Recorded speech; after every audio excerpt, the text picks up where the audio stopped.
Arale. Today I'll do a demonstration for how to do a simple silk painting.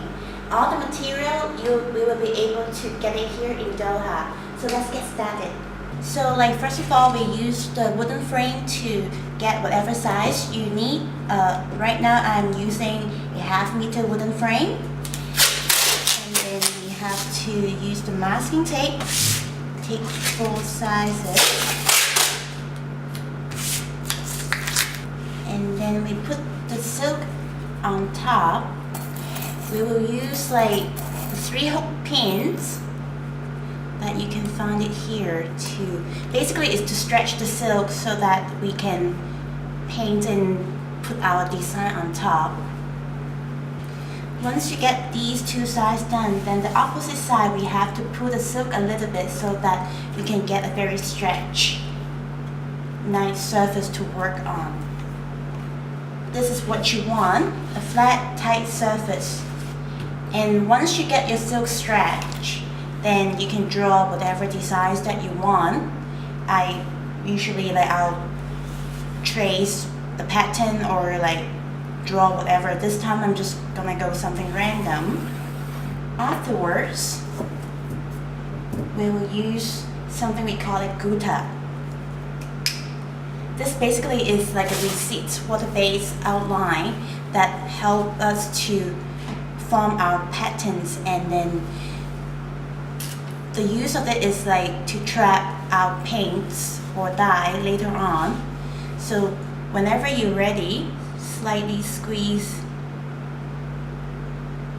out the gutta. The key thing is that you have rejoined all the lines together so there's no gap in between. You can stop it a little bit and rest your arm and then continue the lines.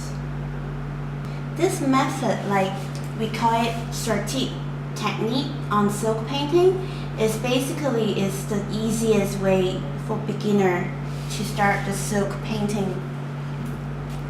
The concept is to get all the lines joined together, get your patterns done, and then after when it's dry, then we can paint. So here, I have one that I am working on.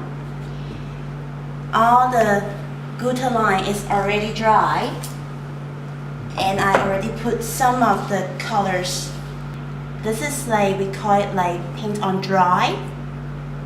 Get your paint and paint on a dry layer of the silk.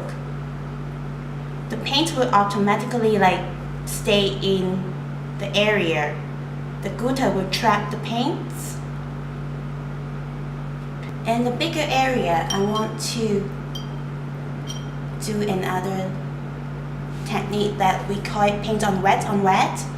First of all, use water to wet the silk.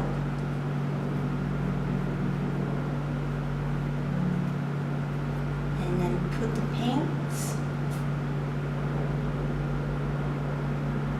When the silk is wet, our paint will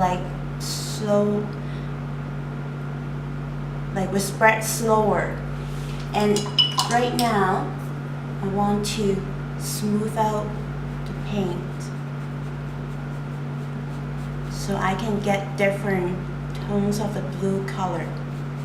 You can see there are different shades of the blue already. I'll put some rock salt on top.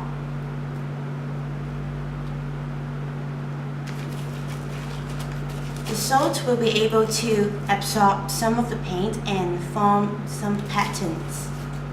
So I'll carry on to work on my piece, and when it's done, I'll show you what it looks like.